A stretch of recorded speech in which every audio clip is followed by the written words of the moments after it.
서울에 사는 62세 강영희 씨는 오늘 걸어서 1시간 거리에 위치한 부모님 댁으로 향하고 있습니다. 강 씨는 2년 전에 은퇴를 했고 넉넉하진 않지만 그래도 연금을 조금 받아 생활을 하고 있었습니다. 남편은 일찍이 세상을 떠났고 자식들은 다 결혼하고 출가를 한 상태라 강 씨는 몇 년째 혼자 살고 있었습니다. 하지만 강 씨에게는 요새 고민이 생겼습니다. 이제껏 일만 하는 삶을 살다 보니 막상 은퇴를 하고 하루를 어떻게 보내야 할지 몰랐습니다. 하고 싶은 게 있긴 했지만 막상 귀찮아서 안 하게 되는 경우가 많았고 TV 앞에 있는 시간이 늘어만 갔습니다. 또 겨울이라 괜히 게을러지고 추워서 밖에 나가기는 싫어지니 더욱이 집에서 빈둥대는 시간만 늘어갔습니다. 강 씨는 하루 24시간 중 잠자고 먹는 시간을 제외한 나머지 12시간을 보내는 것이 참으로 힘들었습니다. 일 다닐 때만 해도 쉬고 싶다는 생각이 머릿속을 가득 채웠는데 막상 이렇게 한가한 삶을 사니 할 일이 없는 것이 더 힘들었습니다. 또 배달 음식이 잘 되어 있어 굳이 밖을 나갈 일도 많이 생기지 않았습니다. 강 씨는 거의 일주일 내내 집 밖을 나가지 않았습니다. 강 씨는 최근 건강이 안 좋아짐을 느껴 무거운 몸을 이끌고 동네 근처의 뒷산으로 향했습니다. 이날은 비가 또 많이 와서 동네 사람들이 많이 보이지는 않았습니다. 강 씨는 홀로 우산을 쓰고 산을 올랐습니다. 비가 다시 거세게 오자 강 씨는 내려갈 준비를 했습니다. 그때 강 씨의 눈에 사람의 형체가 보였습니다. 분명 아무도 없다고 생각했는데 운동기구 쪽에 웬 남자 노인 한 명이 앉아 있었습니다. 비가 오는데 어딜 앉아있지 하는 생각에 강 씨는 그 노인 곁으로 다가갔습니다. 그 노인은 아무런 움직임도 없는 것 같았습니다. 강 씨는 순간 두려움이 몰려왔습니다. 그 노인은 우비를 입긴 했지만 우산을 쓰지 않은 채 두 팔이 축 늘어진 상태로 앉아 있었습니다. 강 씨는 조심스럽게 그 남자에게 말을 걸었습니다. 제발 의식이 없는 상태가 아니기만을 바랬습니다. 강 씨의 목소리가 비에 묻혀버렸는지 그 노인은 여전히 미동이 없었습니다. 강 씨가 그 노인의 어깨를 두드린 순간 그 노인은 그제서야 움찔하며 강 씨를 쳐다봤습니다. 강 씨는 놀란 마음을 진정시키고 그 남자 노인에게 말을 걸었습니다. 비도 오는데 앉아서 뭐 하고 계셨어요? 알고 보니 이 노인은 풍이 와서 잘 걷지 못하고 있었습니다. 몸이 힘들어 비가 와도 그냥 앉아 있었던 것이었습니다. 몸도 불편하신 것 같은데 이런 날은 집에서 쉬시는 게 낫지 않아요? 강 씨는 그 노인에게 왜 이런 날씨에 밖을 나왔냐고 물었습니다. 여기라도 왔다 가지 않으면 하루를 보내는 게 힘들어서 나왔어. 남자 노인은 여기 산에 오르는 것이 하루의 유일한 일정인 듯 싶었습니다. 이거라도 하지 않으면 하루가 너무 길다고 말하며 비가 오나 눈이 오나 이 할아버지는 매일 뒷산을 오른다고 했습니다. 강 씨는 할아버지를 보며 이 모습이 자신의 미래가 될 수도 있다는 두려움을 느꼈습니다. 강 씨는 지금과는 다르게 살고 싶었습니다. 더 이상 이 아까운 시간들을 낭비하고 싶지 않았습니다. 강 씨가 먼저 한 행동은 동호회에 가입한 것이었습니다. 나이 들수록 사람들을 많이 만나라는 전문가들의 조언을 유튜브에서 많이 들었기 때문이었습니다. 하지만 동호회에서 친구를 만나는 것 또한 전부 다 돈 드는 일이고 다들 늙은이 양기가 입으로 올라왔는지 잘난 척, 있는 척, 가진 척 이 삼척에다가 고집도 센 사람들이 많았습니다. 강 씨는 취미생활이든 굳이 남과 많이 엮이려고 하지 말고 혼자 할 수 있는 것을 찾고 싶었습니다. 외롭다는 생각을 하기 시작하면 남은 인생이 힘들어진다고 생각했고 혼자만의 고독을 반갑게 맞이하고 오히려 그 순간을 즐길 줄 알 때 비로소 자유로워진다는 생각이 들기도 했습니다. 그때 강 씨가 떠오른 사람은 다름 아닌 취미 부자였던 부모님이었습니다. 강 씨의 부모님은 나이가 80이 넘으셨지만 굳이 남들과 잘 어울리지 않고도 아주 재밌게 하루를 시간 가는 줄 모르게 사는 분들이셨습니다. 강 씨는 추운 날씨임에도 불구하고 옷을 따뜻하게 잘 챙겨 입고 부모님 집까지 걸어서 갔습니다. 강 씨는 익숙하게 초인종을 눌렀습니다. 어느 순간 강 씨의 부모님은 자식들이 집에 함부로 드나들지 못하도록 비밀번호도 바꾸고 항상 먼저 오겠다고 약속을 하고 오라고 했습니다. 자식들에게 취미를 즐기는 시간을 방해받는 것을 싫어했던 부모님이었습니다. 강 씨는 전날에 미리 말을 했기 때문에 부모님 집에 들어갈 수 있었습니다. 강 씨가 들어오자마자 반기는 사람은 없었고 강 씨의 부모님은 각자가 무언가를 열중해서 하고 있었습니다. 그중 맛있는 냄새가 강 씨의 코를 찔렀습니다. 엄마, 저 왔어요. 강 씨의 어머니는 강 씨를 쳐다보지 않고 왔냐고 대꾸했습니다. 어머니가 뭐 하나 살펴보니 베이킹을 하고 있었습니다. 빵 굽는 거예요? 정말 맛있겠네. 강 씨의 어머니는 강 씨에게 어쩐 일로 집에 방문했냐고 물었습니다. 강 씨는 어머니 아버지가 하는 취미들을 좀 배우고 싶어서 왔다고 솔직하게 말했습니다. 요새 하루가 너무 무료해요. 유튜브 댓글 보면 저랑 비슷한 또래들이나 더 나이 많은 분들도 하루를 잘 즐기는 분들이 정말 많은 것 같더라고요. 어떻게 그렇게들 다 부지런하고 능력들도 많으신지. 주변에 그런 사람 없나 생각하다가 바로 어머니 아버지가 떠올라서 찾아왔어요. 어머니 아버지는 겨울이나 계절 가리지 않고 바쁘게 사시잖아요. 겨울에 할 만한 취미 몇 가지만 알려주세요. 강 씨의 어머니는 그런 강 씨의 말에 집에 잘 찾아왔다고 답했습니다. 일단 겨울에 베이킹만한 취미가 없는 것 같아. 강 씨의 어머니는 지금 하고 있는 베이킹을 배워볼 생각 없냐고 강 씨에게 물었습니다. 베이킹이요? 제가 먹는 걸 좋아하긴 하는데. 그래서 제일 먼저 추천해 준 거야. 자기가 만든 게 원래 더 맛있기도 한 법이잖아. 근데 좀 어렵지 않아요? 안 해봤으니까 어렵게만 느껴지지. 다 처음에는 그런 거야. 빵도 몇 번 태워보고 맛없게도 만들어 보면서 그렇게 하다 보면 어느 순간 잘 만들 수 있게 되는 거지. 강 씨의 어머니가 겨울에 추천해준 취미 첫 번째는 바로 겨울 베이킹이었습니다. 겨울철에 집안에서 따뜻하게 몸을 녹이다 보면 자기도 모르게 입이 심심해져서 간식거리들을 주워 먹게 됩니다. 하지만 막상 간식이 다 떨어지면 밖에 나가서 간식을 사러 나가기는 여간 귀찮은 것이 아닙니다. 이때 바로 밖으로 나가지 않고 집에서 간식까지 즐길 수 있는 취미가 바로 베이킹입니다. 홈베이킹의 경우 계량컵, 전자저울, 거품기, 핸드믹서, 각종 틀, 그리고 오븐 등이 필요합니다. 집에 있는 게 있다면 따로 구매할 필요는 없고, 만약 없는 게 있으면 새 거를 사기보다는 중고로 구해보는 것도 좋습니다. 오븐의 경우 아마 싸게 내놓는 분들이 많을 것입니다. 당근 마켓 등을 통해 싼 값에 얻어서 취미로 시작해보는 것이 좋을 것 같습니다. 네이버나 구글에 초보 홈베이킹 혹은 초보 홈베이킹 재료라고 검색을 해보시면 재료들을 찾을 수 있고 거기다 만약 내가 좋아하는 빵이나 쿠키를 같이 검색해 준다면 아주 쉽게 잘 나와 있습니다.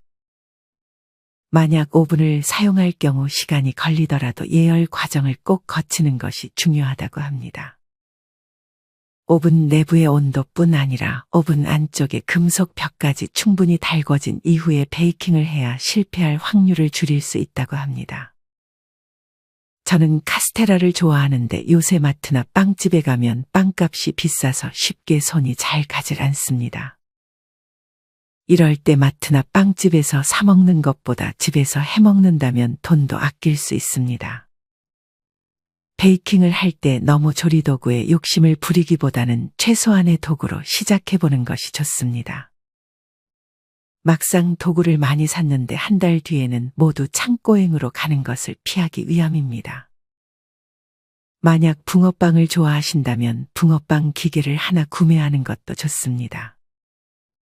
밖에서 붕어빵 사 먹는 것도 가격이 너무 올라 겨울철에 붕어빵을 잘 먹지 못했는데 이렇게 붕어빵 기계를 사서 직접 해 먹으면 밖에서 먹는 것보다 훨씬 싸고 파치나 슈크림뿐 아니라 내가 원하는 재료들을 직접 넣어서 먹을 수 있다는 장점이 있습니다. 무엇보다 붕어빵 기계의 경우 도구나 재료들이 많이 필요하지 않기 때문에 더 좋은 것 같습니다. 강 씨는 어머니가 해준 빵을 한 입 먹고는 감탄했습니다. 밖에서 파는 것보다 더 맛있는 것 같아요. 강 씨의 어머니는 그런 강 씨의 말에 기분이 좋아졌습니다. 강 씨의 어머니는 베란다에서 분주하게 움직이고 있던 남편을 불러 빵을 먹으라고 했습니다. 금방 하고 갈게. 강 씨의 아버지는 5분 정도 있다가 거실로 와서 강 씨에게도 인사를 건넸습니다. 취미를 좀 배우고 싶어서 찾아왔다고. 네. 저는 일단 붕어빵 기계를 사서 몇 개 만들어 보려고요. 아버지는 뭐 하고 계셨어요? 강 씨는 내친 김에 겨울철에 하면 좋은 취미 두 번째를 아버지에게 물어봤습니다. 굳이 겨울철에만 할 필요는 없지만 많은 사람들이 말하는 실내 정원 가꾸는 것만한 취미는 없다고 봐. 겨울에는 아무래도 집 밖에도 많이 안 나가게 되고 집 안에서도 장판이나 이불 속에서 가만히만 있게 되잖아. 그럼 몸은 더 굳게 되고 건강이 좋아질 리 없지. 강 씨의 아버지가 추천한 취미 두 번째는 실내 정원을 가꾸는 것이었습니다. 강 씨의 아버지는 그중 겨울철에 키우기 좋은 식물 몇 가지를 강 씨에게 알려줬습니다. 겨울에는 아무래도 햇빛이 많이 안 들어오니까 식물들이 빨리 죽어버리는 경우도 많아. 보통 부지런하지 않고는 그런 식물들을 잘 키우기는 쉽지 않지. 강 씨의 아버지는 스트레스 받지 않으면서 키울 수 있는 식물들에 대해 말해줬습니다. 강 씨의 아버지는 첫 번째로 아라우카리아라는 식물의 사진을 보여줬습니다. 아라우카리아는 삼나무를 닮아 호주 삼나무라고도 불리는 식물입니다. 연말에 집에 장식하기 좋은 식물인데다 순한 것이 특징입니다. 아라우카리아는 추위를 견디는 내한성이 강하기 때문에 거실에 두면 어느 정도 집안에 찬바람이 들어와도 잘 죽지 않고 키우기 쉽다는 특징이 있습니다. 식물 처음에 키울 때는 이렇게 잘 죽지 않는 식물을 키우는 게 좋아. 호기롭게 식물 키우는데 쉽게 죽어버리면 그 취미를 오래 하긴 쉽지 않으니까. 아라우카리아는 침엽수라 병충해도 거의 없고 잎을 만져보면 부드럽다는 특징이 있습니다. 이 식물을 키울 때 주의할 점은 너무 어둡지 않은 곳에 올려두고 바람이 잘 통하는 곳에 놓아주는 것입니다. 강 씨의 아버지는 그 다음 키우기 좋은 식물 두 번째로 스킨답서스라는 식물의 사진을 보여줬습니다. 스킨답서스는 특히나 다른 일반적인 식물의 약 5배나 많은 일산화탄소를 잡아주기 때문에 공기정화에는 이만한 식물이 없다고 합니다. 어떤 분들은 이런 특징 덕에 주방에 여러 스킨답서스를 두고 키우는 분들이 있습니다. 공기정화뿐만 아니라 전자파를 잡아주고 천연 가스표가까지 있어 실내가 건조해지는 겨울철에 아주 좋은 식물입니다. 게다가 벌레도 없고 워낙 음지에서도 잘 자라 햇빛을 많이 쬐 필요가 없기 때문에 일조량이 부족한 겨울에 초보자들이 처음에 키워보기 좋은 식물입니다. 스킨답서스의 경우 물을 좋아하기 때문에 겉에 흙이 말랐다 싶으면 넉넉히 물을 주면 됩니다. 분무기를 사용해서 뿌려주는 것도 좋은 방법입니다. 강 씨의 아버지는 겨울철에 키우기 좋은 식물 세 번째로 사랑초의 사진을 보여줬습니다. 사실 겨울에 키우기 쉬운 꽃은 거의 없는 편인데 사랑초의 경우 영하 1, 2도까지는 견딜 수 있기 때문에 겨울에 베란다에서 키우기에 좋은 식물입니다. 만약 너무 초록색깔의 식물만 키우기는 꺼려진다면 사랑초를 키워보는 것도 좋습니다. 집에 식물을 키우기 마땅한 베란다가 없다면 테라리움을 만들어 보는 것도 좋아. 강 씨의 아버지는 이번에는 테라리움 사진을 보여줬습니다. 강 씨의 아버지가 말한 테라리움이란 습도를 지닌 투명한 용기 혹은 유리병 속에서 식물을 키우는 것을 말합니다. 테라리움을 만들기 위해서는 용기나 유리병 안에 심을 수 있는 작은 식물이 적합하고, 아무래도 용기의 크기는 대부분 작기 때문에 식물이 빠르게 자라지 않는 식물류가 좋습니다. 추천드리는 식물로는 싱고니움, 드라세나, 피토니아, 아디안텀 등이 있습니다. 테라리움의 경우 직사광선이 닿는 곳에 장식장 위에 올려놓는 것이 좋고, 용기나 유리병 안쪽에 물이 없는 것 같을 때 스프레이를 이용해서 물을 주면 좋습니다. 더 자세한 테라리움 만드는 법이 궁금하시다면 유튜브에 테라리움 만드는 법이라고 검색하신 후 준비물을 사서 한번 따라 시도해 보시면 좋을 것 같습니다. 테라리움은 참 예쁘네요. 저는 이걸 한번 만들어 봐야겠어요. 강 씨의 아버지가 신나서 강 씨에게 식물에 대해 소개해 주는 와중에 강 씨의 어머니는 거실에서 뜨개질을 하고 있었습니다. 강 씨는 그런 어머니에게 뭐를 만들고 있냐고 물었습니다. 강 씨의 어머니는 가방을 만들고 있었습니다. 어머니의 솜씨를 보니 보통 솜씨가 아니었습니다. 뜨개질하면 하루에 시간 가는 줄도 모르고 집중할 수 있어. 강 씨의 어머니가 고른 겨울철 취미 세 번째는 바로 뜨개질, 그 중에서도 코바늘 뜨개질이었습니다. 코바늘은 한쪽 또는 양쪽 끝이 갈고리 모양으로 되어 있는 긴 막대 도구입니다. 일반적으로 뜨개질하면 두 개의 대바늘로 뜨기 마련인데, 코바늘의 경우에는 대바늘과는 달리 하나의 바늘만으로도 편물을 짤 수 있다는 특징이 있습니다. 이런 뜨개질은 우리의 건강에도 많은 도움을 줍니다. 뜨개질을 하면 심리적으로 안정이 되면서 혈압도 안정적으로 바뀌고 순환계에 긍정적인 영향을 준다고 합니다. 게다가 뜨개질을 하면 자연스럽게 손가락 운동을 하게 되는데, 손은 인체를 축소해 놓은 곳일 정도로 예민하고 이런 손 운동이 잘 되면 당연히 인체에도 좋은 영향을 줍니다. 또한 뜨개질은 코의 수를 일일이 세야 되기 때문에 숫자에 대한 계산을 머릿속으로 하게 되면서 자연스럽게 뇌 운동을 하게 됩니다. 마지막으로 이렇게 직접 내가 무언가를 완성하게 되면 성취감과 자존감이 상승하여 내면적으로 긍정적인 영향을 주기도 합니다. 이런 거 배우려면 유료 강의 같은 거 들어야 되는 거 아니에요? 얘는 무슨 유튜브에 검색만 해도 다양한 선생님들이 공짜로 다 알려주는 거 몰라? 그냥 재료만 준비해 놓고 유튜브 보면서 바로 따라해 보면 돼. 강 씨의 어머니는 곧장 강 씨에게 자기가 알려줄 테니 한번 해보라고 했습니다. 당연히 처음에는 잘 되지 않았지만 잔소리 들어가며 차근차근 따라해보니 어느 정도 모양이 나오기 시작했습니다. 같은 시간 주방에서는 강 씨의 아버지가 직접 나무 도마를 만들고 있었습니다. 아버지는 주방에서 뭐 하시는 거예요? 니네 아버지 어디 가가지고 우드카빙인가 그거 배우고 오더니 저렇게 6개월에 한 번씩 나무도마 만들고 있어. 나무도마는 자주 바꿔주는 게 좋잖아. 강 씨의 아버지는 나무 도마를 자기가 직접 만들 때마다 뿌듯함이 느껴져 여러 개를 만들고 주변 지인들에게 나눠주기도 했습니다. 우드카빙이란 나무를 깎아서 원하는 형태의 작품을 만드는 목공의 장르 중 하나입니다. 강 씨의 아버지는 몇 년 전 스트레스로 불면증에 시달렸는데 그때 우드카빙을 시작했다고 했습니다.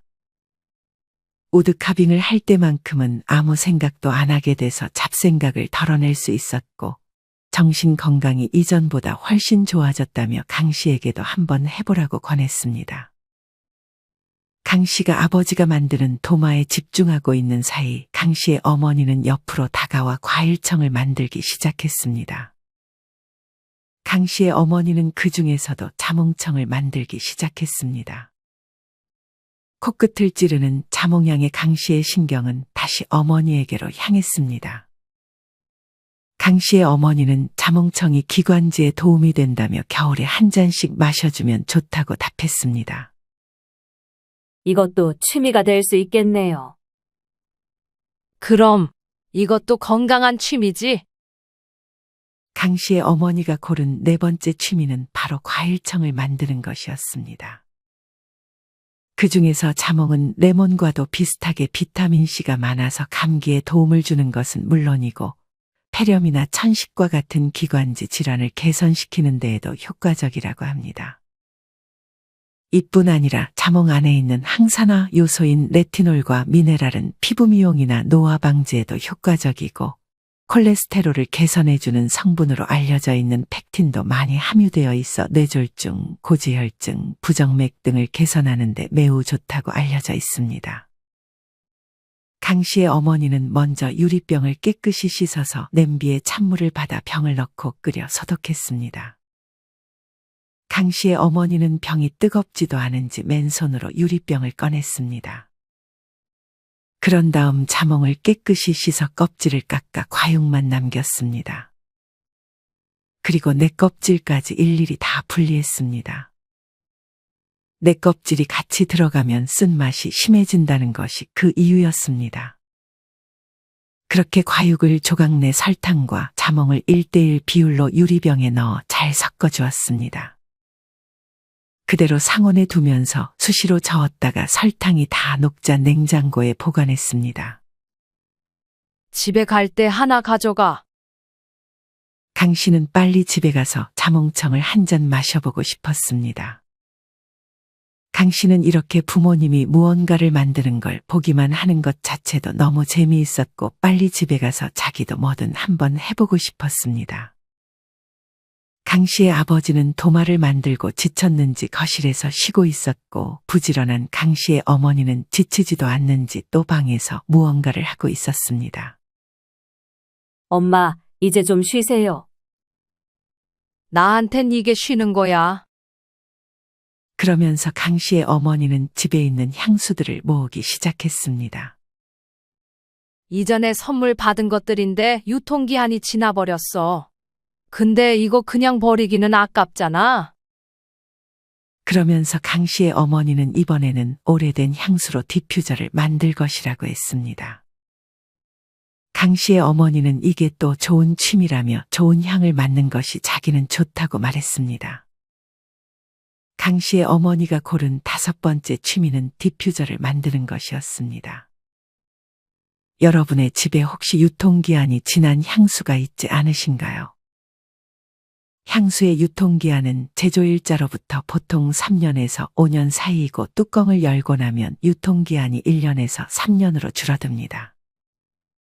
유통기한 지난 향수는 그냥 버리는 것보다 디퓨저를 만들어 보는 것이 좋습니다.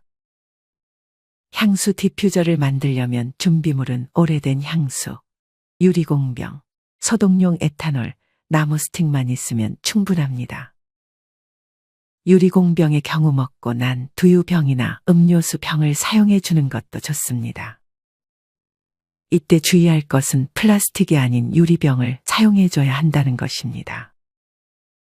플라스틱 병을 사용하면 빠른 증발과 변질을 불러온다고 하니 피해 주는 것이 좋습니다. 강 씨의 어머니는 과일청을 만들 때와 마찬가지로 먼저 유리병을 깨끗이 씻고 뜨거운 물로 소독까지 해줬습니다. 그리고는 다이소에서 1,000원에 구매한 소독용 에탄올과 향수를 8:2의 비율로 섞어주었습니다. 그런 다음 향을 맡아보면서 향수와 에탄올의 비율을 맞춰줬습니다. 그렇게 담은 유리병 안에 집에 있던 산적꼬치 2개를 X자 모양으로 꽂아주었습니다. 마지막으로 유리병의 목 부분을 노끈으로 묶어주니 근사한 디퓨저가 완성되었습니다. 강 씨는 신기해서 사진도 하나 남겼습니다. 이렇게 뭐든 뚝딱 만들어내는 어머니가 참으로 신기했습니다. 강 씨는 어머니를 보며 자신이 꿈꾸는 삶을 어머니가 살고 있는 것 같다는 생각이 들었습니다. 엄마도 처음에는 너처럼 허구한 날 집에 앉아서 재밌는 드라마 안 하나 매일 TV 앞에만 있었어. 근데 TV 보는 것보다 재밌는 것들이 아주 널리고 널렸어. 강 씨는 집에 있는 TV를 치워버릴까 하는 생각도 했습니다. 그렇게 디퓨저를 만들고 방에서 나왔는데 이번에는 아버지가 TV를 끄고 공부를 하고 있었습니다. 아버지, 무슨 공부하고 계세요? 니네 아빠 요새 재테크 공부 열심히 하더라. 돈 벌려고요? 이 나이에 욕심내서 뭐해? 그것보다는 금융사기 안 당하려고 배우는 거야. 강 씨의 아버지는 돈을 벌 생각보다는 돈을 잃지 않을 생각으로 재테크 공부를 시작했는데 막상 공부하다 보니 재밌다고 답했습니다. 나이 들면 공부만 한 취미가 또 없지. 강 씨의 아버지가 6번째로 고른 취미는 바로 재테크 공부였습니다. 재테크는 젊을 때나 하는 거 아니에요? 강 씨의 아버지는 고개를 절레절레 흔들며 하루라도 빨리 재테크 공부를 하라고 강 씨에게 권했습니다. 나도 이전에는 은행에 돈 넣어놓는 게 최고인 줄 알았거든. 지금 금리가 괜찮아서 은행에 예금 넣어놓는 것도 좋긴 한데 그것보다 더 안전하면서 이자도 그에 못지않게 주는 상품들도 많아. 예를 들어서 주식 하나 만들어 놓으면 파킹형 ETF 상품들을 살 수 있거든. 그 중에서도 CD금리나 코퍼 금리를 추종하는 상품들이 있어. 이게 은행에 돈 넣어놓는 거 못지않게 안전한데 금리는 은행 예금이랑 큰 차이가 없어. 대신에 은행에 예금 넣어놓으면 6개월이든 1년이든 계속 넣어놓고 마음대로 못 빼잖아. 근데 여기 넣어두면 내가 원하는 때에 뺄 수 있으니 더 좋아.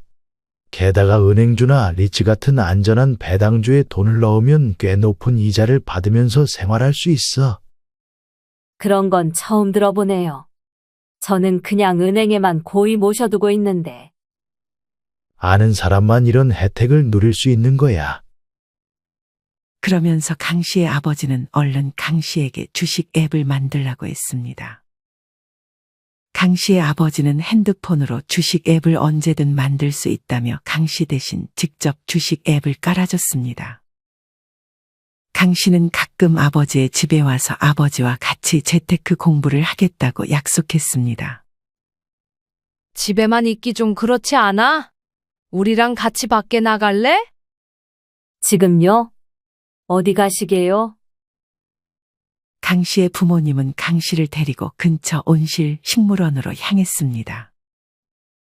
강 씨는 추워서 별로 밖에 나가고 싶은 마음이 없었지만 막상 밖으로 향하니 기분이 좋았습니다. 게다가 눈앞에 펼쳐진 예쁜 식물들을 보며 마음의 안정이 찾아오는 느낌이 들었습니다. 강 씨의 부모님은 겨울철에 하기 좋은 마지막 취미로 온실 식물원에 오는 것도 좋다고 말했습니다. 이런 온실 식물원은 추울 때 오는 게 제맛이야. 강 씨의 부모님과 강 씨는 꽤나 저렴한 입장료를 내고 1시간 정도 온실 식물원을 구경했습니다. 밖에서는 아무래도 날씨가 추워 오래 산책하기는 힘들었는데 온실 식물원에 오니 꽤 오랜 시간 돌아다니며 구경할 수 있었습니다. 국내에도 다양한 온실 식물원이 있습니다. 여러분 동네 가까이 이런 온실 식물원이 있다면 한번 가보시는 것을 추천드립니다. 강 씨는 그렇게 식물원 구경까지 하고 부모님께 인사를 하고 다시 집으로 향했습니다. 운동 겸 강 씨는 1시간 거리의 길을 걸어갔습니다. 강 씨는 그러면서 오늘 부모님에게 배웠던 취미들을 정리했습니다. 겨울철에 하기 좋은 취미 첫 번째는 베이킹. 둘째는 실내 정원 가꾸기 혹은 테라리움. 셋째는 코바늘 뜨개질 혹은 우드카빙. 넷째는 과일청 만들기. 다섯째는 디퓨저 만들기. 여섯째는 재테크 공부. 마지막 일곱째는 온실 식물원에 가보기였습니다. 강 씨는 이 모든 것을 한 번에 시작하기보다는 하나씩 해보기로 했습니다. 그리고는 가는 길에 다이소에 들려 뜨개질 재료들을 샀습니다. 강 씨는 그저 이제 할 것이 생겼다는 생각만으로도 기분이 설렜습니다. 여러분은 겨울철에 하는 나만의 취미가 있으신가요? 겨울이라는 계절은 아무래도 다른 계절들보다는 움직이기도 귀찮고 게을러지는 시기인 것 같습니다. 하지만 이럴 때일수록 좀 더 많이 움직이고 하루 종일 TV만 보는 삶보다는 머릿속에서만 맴돌았던 취미들을 하나씩 시작해보는 것은 어떨까요? 이상으로 오늘의 영상을 마치겠습니다. 우리 모든 구독자분들의 행복한 여생을 응원합니다. 다음에 더 좋은 내용으로 찾아뵙겠습니다. 감사합니다.